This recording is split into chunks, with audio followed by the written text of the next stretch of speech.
familiares ou nacionais.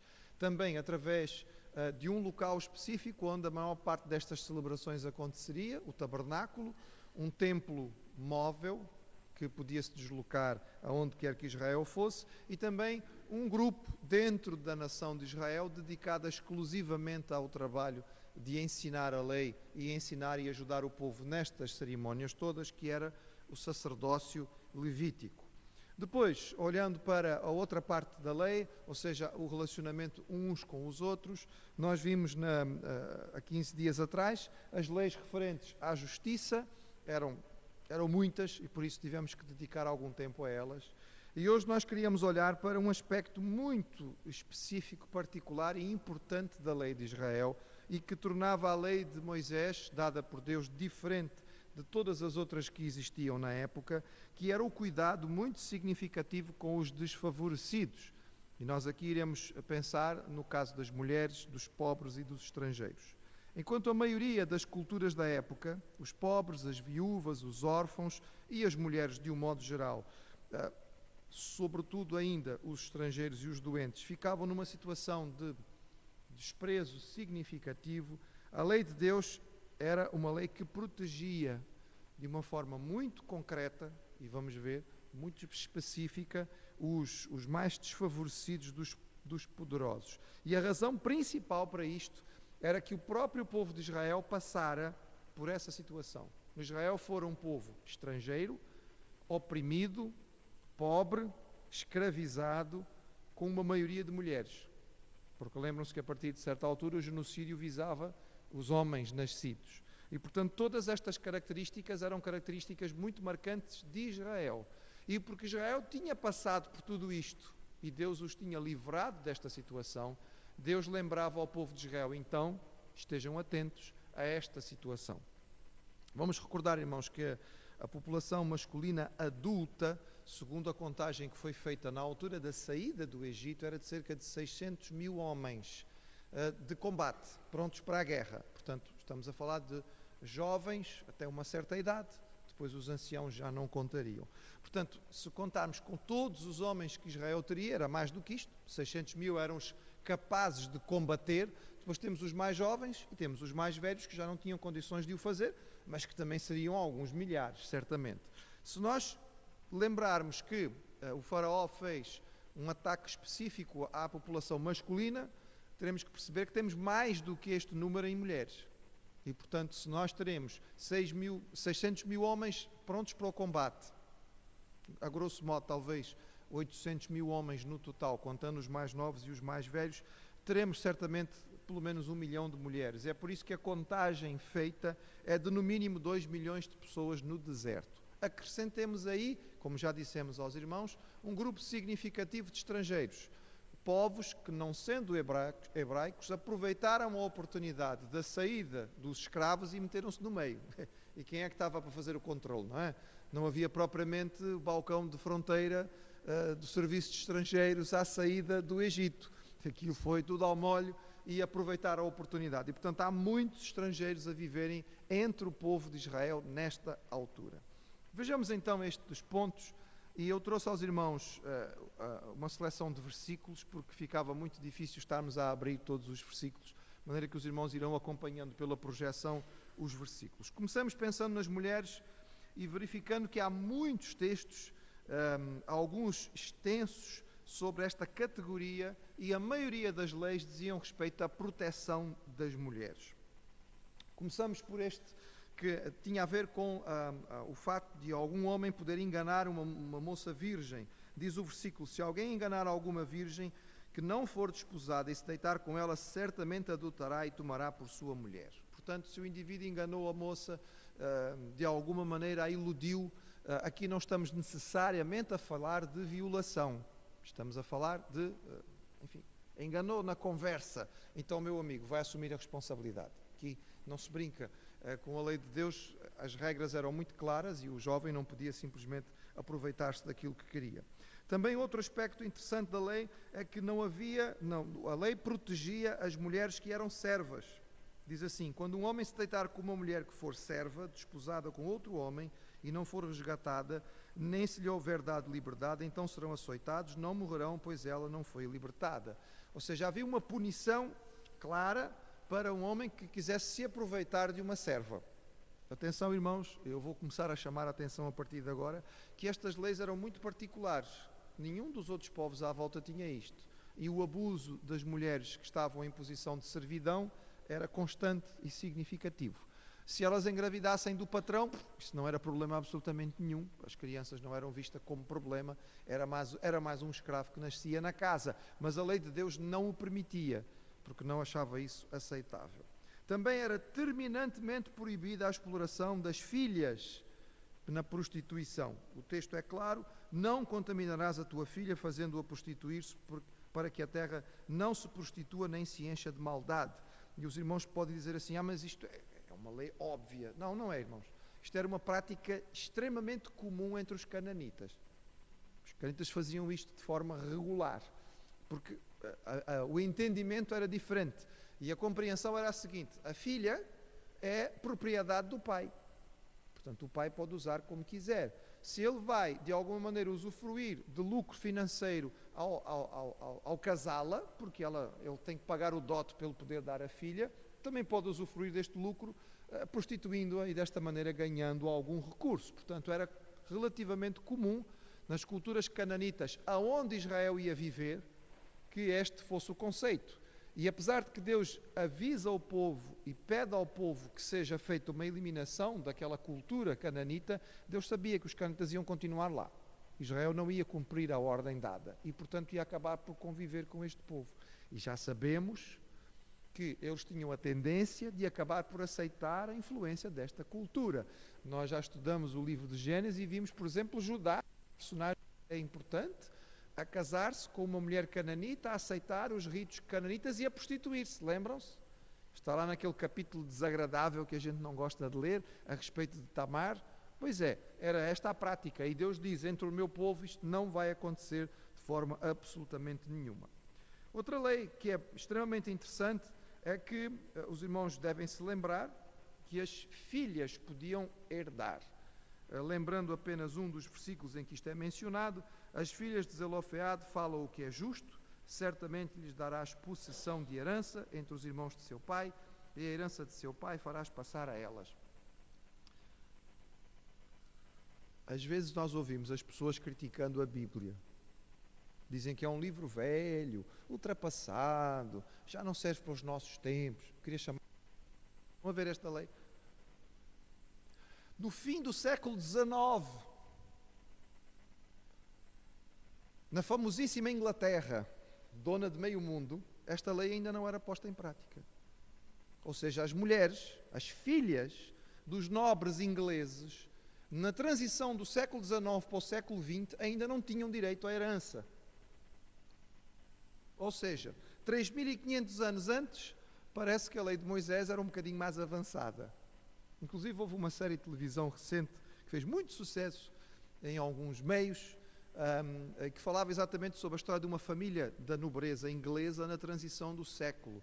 E o grande drama da história, a série chama-se Downton Abbey, e a mudança, a grande transição da história é que é um senhor, um nobre inglês, que tem 3 filhas, mas elas não podem herdar. Se alguém viu a série, vai-se lembrar.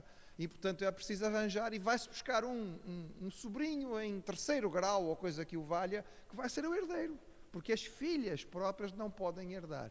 3.500 anos antes, Deus dá uma lei a Moisés e diz assim: não, se não houver filhos homens, as filhas têm direito de herdar, e ponto final, assunto encerrado. Portanto, a lei do Senhor estava bastante avançada.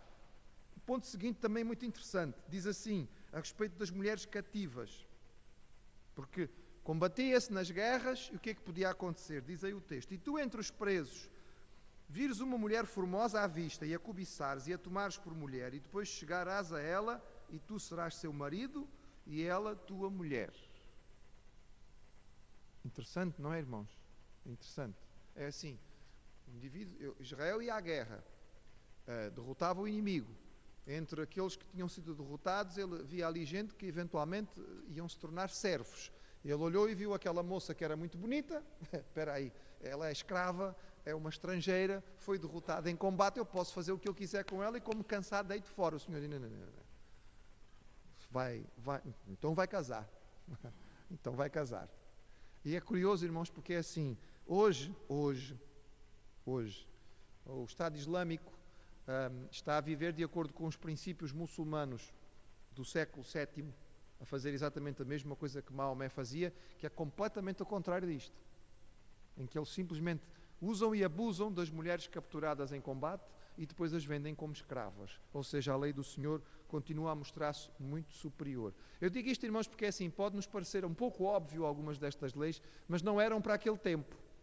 Elas eram hipermodernas e avançadas. E muita gente, ao ler aquilo que Deus estava a dar e ao ouvir o que Deus estava a dar ao seu povo, fica, o quê? As mulheres podem herdar? Que conversa é esta? Então não podemos nos aproveitar das escravas? Não, não podem, porque a lei o proibia. Ou seja, tudo isto era para proteger as mulheres. Mas vejam mais uma coisa, irmãos, que interessante. Poligamia, Deus não queria, mas sabia que ela existia, e os homens casavam com várias esposas. E o que acontecia? A esposa que não era amada, muitas vezes era a que tinha mais filhos, e às vezes era a primeira a ter filhos, mas ele gostava era da outra. E quando fosse a hora de dar a herança, como é que é? Vejam, irmãos, que está lá a proteção e diz assim: quando um homem tiver duas mulheres, uma a quem ama e a outra a quem despreza, e a amada e a desprezada lhe derem filhos, e o filho primogênito for da desprezada, será que no dia em que fizer herdar os seus filhos o que tiver, não poderá dar a primogenitura ao filho da amada, preferindo ao filho da desprezada, que é o primogênito? Não. Quem é que nasceu primeiro? É o filho da outra. Bem, é assim, ninguém mandou casar com duas. Casou, assume agora as coisas como são. O primeiro filho que nasceu é esse que é. Porque é assim, irmãos, acabava por refletir na situação da mãe. Porque o primogênito é o que ficava em situação melhor. E, portanto, a mãe do primogênito ia ficar numa situação melhor. Não vais favorecer a outra. Que se é para casar com duas, é para seguir as leis e para fazer as coisas de forma correta. Mais uma vez, um cuidado pela a proteção, digamos, das mulheres. Havia uma série de leis que eram muito específicas para condenar com penas pesadas todo o maltrato feito a mulheres. O capítulo 22 de Deuteronômio, quase todo é sobre este assunto, sobre as penas para o maltrato das mulheres, o que é que o Senhor estabeleceu. Também o divórcio, ao contrário de outros povos, era regulamentado. Diz assim: quando um homem tomar uma mulher e se casar com ela, então será que, se não achar graça em seus olhos, por nela encontrar coisa indecente, far-lhe-á uma carta de repúdio e lhe dará na sua mão e a despedirá da sua casa. Este era o tal versículo extremamente discutido no tempo de Jesus, que os escribas levaram ao Senhor Jesus, não é? Porque havia duas escolas, os irmãos já ouviram isto muitas vezes, a escola de Hilel e a escola de Shammai. A escola de Shammai era muito rigorosa e dizia que isto aqui, quando falava em coisa indecente, estava a falar de adultério e que não havia motivo. E essa é a interpretação que Jesus adota. Foi a interpretação que Jesus adotou. E havia a interpretação de Hilel, que dizia que coisa indecente pode ser o arroz queimado. Queimou o arroz, estragou a sopa, portanto, assunto encerrado, já não gosto de ti, podes ir embora. Seja qual fosse a interpretação, a verdade é que o divórcio não podia acontecer sem que houvesse alguma documentação envolvida. E isto é uma coisa própria da lei de Moisés e que não existia nos outros povos. Os homens simplesmente despediam as mulheres. No contexto muçulmano, hoje, irmãos, isto é importante porque é assim, os muçulmanos são 1 bilhão de pessoas no mundo. É muita gente. Segundo a lei muçulmana hoje, tudo o que o muçulmano precisa fazer para repudiar, para divorciar, é se ele tiver duas testemunhas masculinas adultas de si, dizer àquela mulher: eu te repudio, eu te repudio, eu te repudio. 3 vezes. Acabou. Assunto encerrado. É só ela fazer a trouxinha dela e seguir embora. Essa é a lei. Essa é a Sharia famosa. Há aqui uma distinção significativa entre aquilo que o nosso Deus apresenta. Também havia então um conjunto de regras complicadas, em Números capítulo 5, sobre como identificar o teste do adultério, para saber se uma mulher tinha adulterado ou não. Havia lá uma série de coisas que deviam ser feitas, mas, ou seja, não podia haver uma simples acusação. Havia um teste para que se pudesse provar ou não.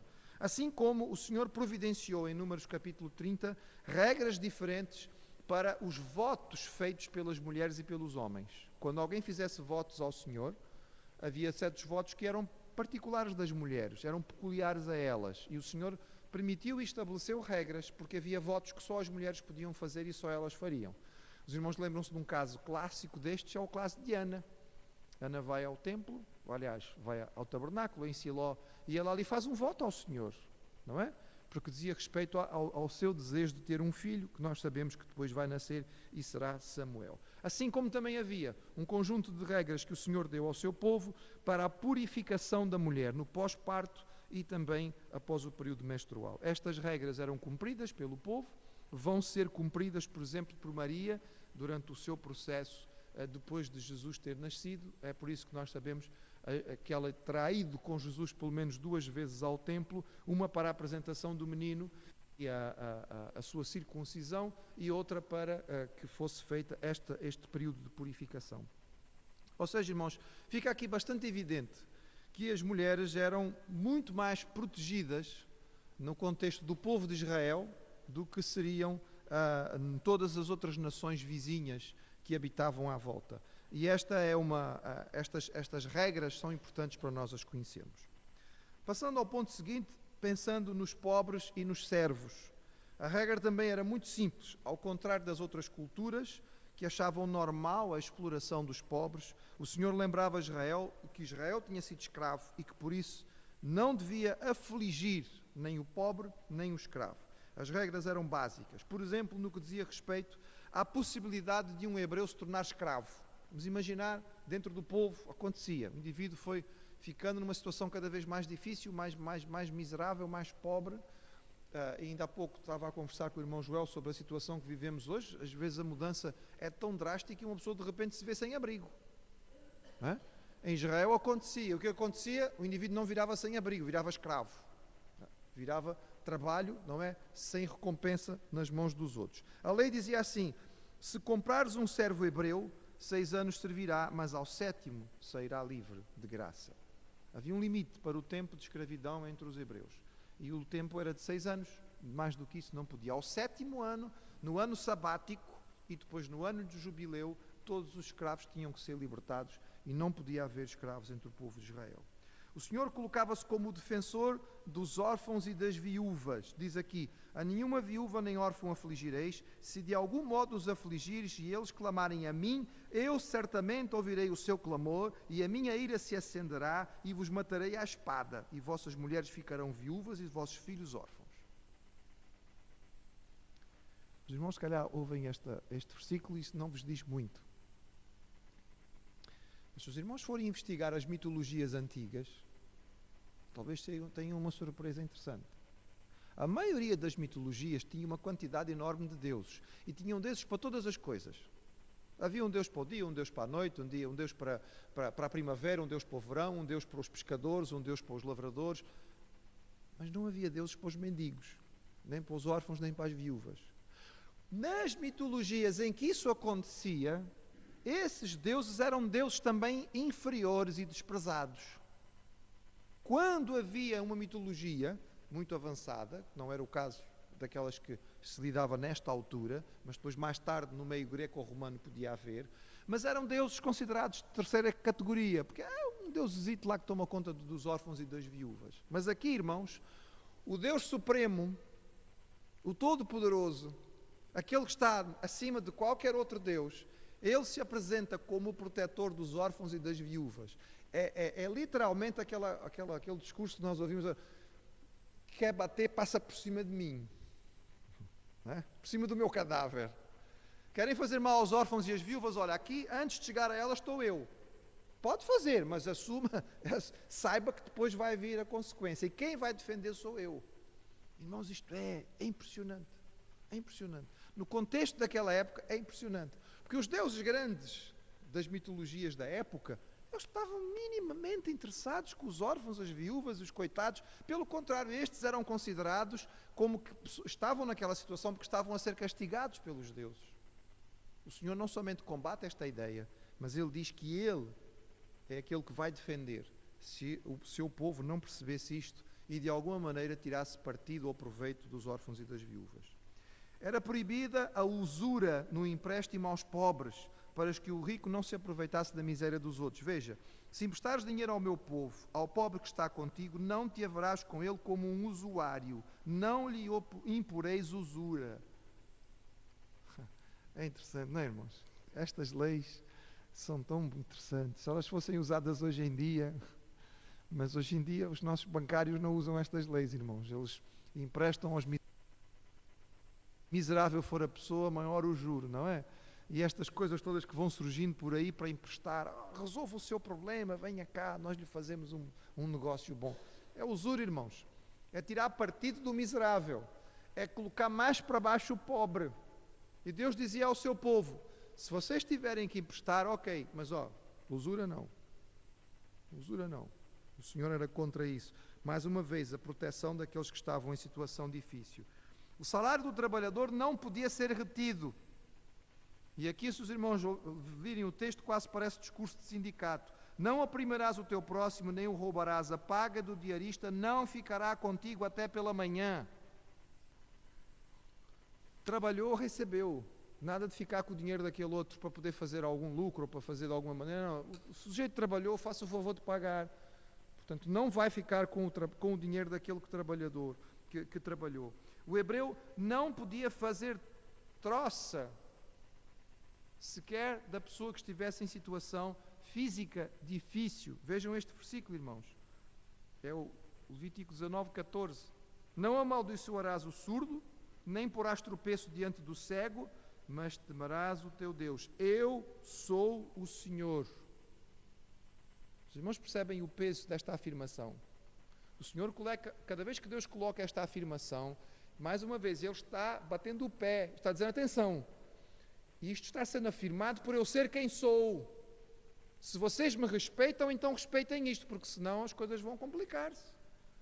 O surdo não ouve a piada, não é? Nem a troça. Nem o cego é capaz de ver quando alguém coloca um pé na frente. O Senhor, vocês não vão fazer isto. Não faça troça daquele que tem limitação. O Senhor estipulava então regras, que nós conhecemos muito bem da história de Ruth, a respeito da colheita para favorecer os necessitados.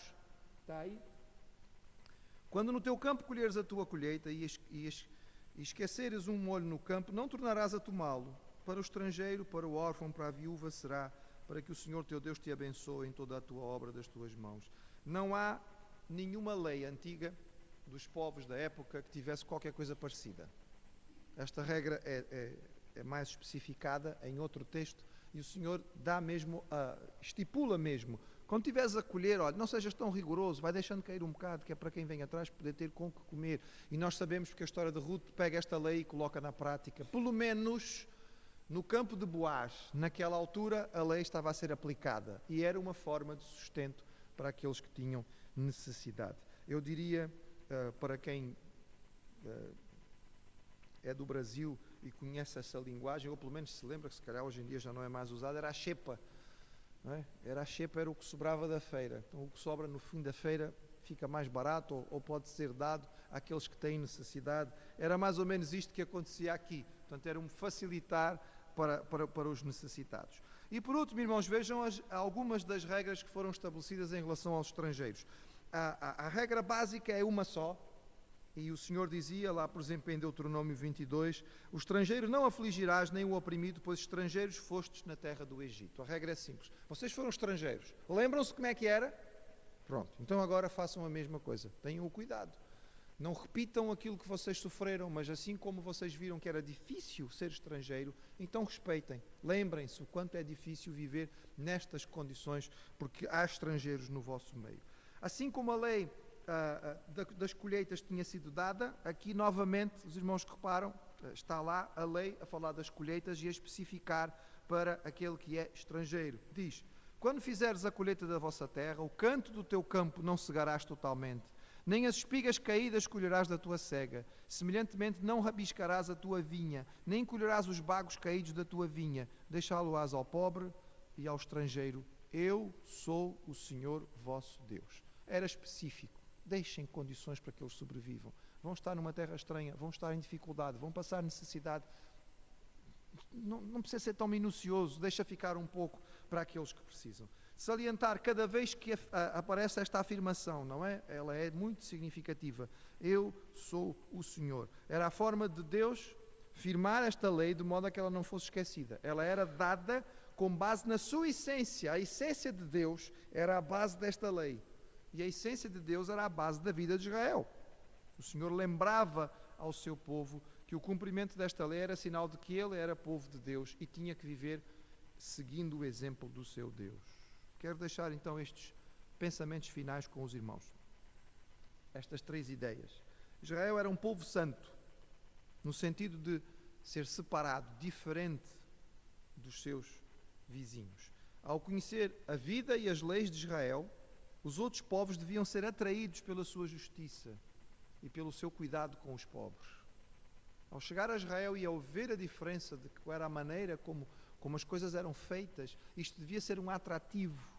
Este povo devia ser atraído. Porque, afinal de contas, Israel devia espelhar a redenção que tinha recebido. Mais uma vez, irmãos, o Senhor nunca pediu algo que não fez primeiro. Início da lei. Vistes o que fiz no Egito, como vos tirei com asas de águia. O Senhor primeiro manifesta a sua graça, traz a sua salvação. E então, depois da manifestação de fé que o povo teve na graça de Deus, o Senhor transmite a lei, o Senhor dá o mandamento. Mas o Senhor começa sempre pela graça, começa sempre por fazer. É Ele que faz e só depois Ele nos pede. A lei nunca foi dada para a salvação. Vamos guardar isto, irmãos. Eu tenho repetido isto. Quem tem trabalhado o Antigo Testamento connosco tem ouvido isto várias vezes, porque é importante nós guardarmos, porque às vezes temos uma noção errada. No Antigo Testamento tentavam-se salvar pela lei, mas a lei não deu certo, então veio Jesus. Não, irmãos, a lei nunca foi dada para a salvação. A lei foi dada depois que o povo já tinha sido salvo. O povo foi salvo primeiro. De que é que serve dar a lei a um povo que não é de Deus? A um povo que não conhece ao Senhor? A um povo que não creu naquilo que Ele faz? Primeiro Deus salvou. Depois que Deus salvou, é que Deus disse, ok, vocês viram a salvação que vos dei? Estão contentes? Estão felizes? Perceberam aquilo que eu fiz? Ok, creem em mim? Muito bem, então olha, querem viver comigo? É assim que devem viver. Ou seja, agora mostrem aquilo que aconteceu com vocês, aquilo que eu fiz por vocês, façam pelos outros. Eu não vos abençoei, então abençoem. Eu não vos tratei bem quando vocês eram estrangeiros, então tratem bem os estrangeiros. Não vos resgatei quando vocês eram oprimidos, então resgatem os oprimidos. Não fiz justiça com vocês no meio da vossa miséria, então sejam justos com aqueles que estão em dificuldade. Ou seja, o Senhor pedia ao seu povo que refletisse a sua imagem. Os irmãos estão a ver outra vez como é que nós estamos indo. Gênesis. O homem foi criado à imagem e semelhança do Senhor. Deu isso por causa do pecado. E Deus foi buscar Abraão e disse,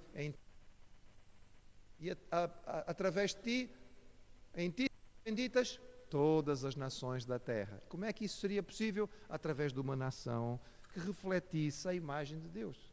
E ela o faria como? Vivendo da maneira que Deus tinha mostrado que eles deviam viver. Refletindo a sua justiça, a correção daquilo que Deus tinha feito com eles. A lei não era para os salvar. Era um povo que tinha sido salvo por Deus e que ia viver esta ética para mostrar de quem era. E as nações da terra, ao verem, iam dizer, isto é diferente. Espera aí, então, olha como as mulheres são tratadas nesta terra. Olha como os pobres são tratados. Olha como os estrangeiros são tratados nesta terra. Este povo é diferente. Deixa eu ouvir quem é este Deus que manda que este povo se comporte desta maneira. Irmãos, nós somos a igreja do Senhor. Nós somos a continuação. Deus não tem 2 povos na história, tem um só. Tem um só. Nós somos o enxerto, não é? Fomos colocados na árvore que foi, de alguma maneira, não deu o fruto que devia ter dado. E nós, como igreja, somos chamados da mesma maneira a viver de uma forma santa no mundo, não para podermos ser salvos, mas porque fomos salvos. Porque somos salvos pela graça de Deus. Porque Ele nos resgatou pela sua graça, pela fé que nós colocamos nele, então somos chamados a viver esta máxima da palavra. De graça recebeis, de graça dai. De graça dai. Assim eu fiz com vocês, façam vocês também. Tudo o que Jesus pediu para nós fazermos, Ele fez primeiro. Quando Ele nos diz para amar os nossos inimigos, é difícil. É. E o que é que ele fez? Foi à cruz e disse lá de cima: perdoa-lhes porque não sabem o que fazem. É fácil? Não, não é. E os irmãos acham que foi fácil para ele? Não foi. Mas aquilo que ele nos pediu, ele mostrou. Assim como no Antigo Testamento, no Novo. Porque nós não temos dois deuses diferentes, temos um só, temos uma revelação que faz sentido e que nós entendemos do princípio até ao fim. Muito bem. Falta-nos apenas ver um último aspecto da lei. Dizia respeito à maneira como Deus cuidava do seu povo, no que diz respeito à sua saúde. Então nós temos uma série de leis sobre a saúde do povo e sobre a alimentação do povo. Mas isto é para a semana, se os irmãos estiverem com vida e saúde, e nós também, e cá estivermos à mesma hora, nós estaremos terminando esta compreensão, e então de hoje a 15 dias, Moisés vai descer do monte.